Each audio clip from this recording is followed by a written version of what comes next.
বিসমিল্লাহির রহমানির রহিম। প্রিয় শিক্ষার্থীরা, তোমরা কেমন আছো? তোমরা অবগত আছো যে নবম দশম শ্রেণীর একটি গণিত কোর্স চলমান। আজকে আমরা আলোচনা করব তোমাদের নবম দশম শ্রেণীর পাঠ্য বইয়ের 4.2 এর অঙ্ক নিয়ে। 4.2 এর লগারিদম।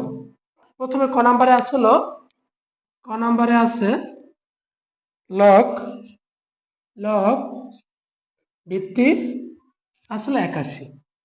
এটা ভাঙাইলে হলো লগ লগ ভিত্তি 3, 3 পাওয়ার যদি 4 দেই তাহলে 81 হয়।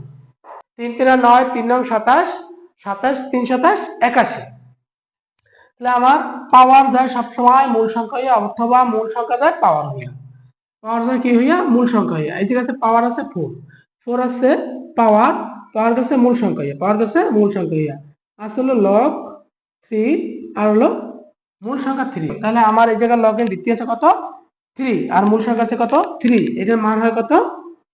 1 ইনটু এই 1 দিয়ে 4 দিয়ে যদি 1 এ গুণ করি তাহলে মান হয় 4। এই হলো আমার ক নাম্বার।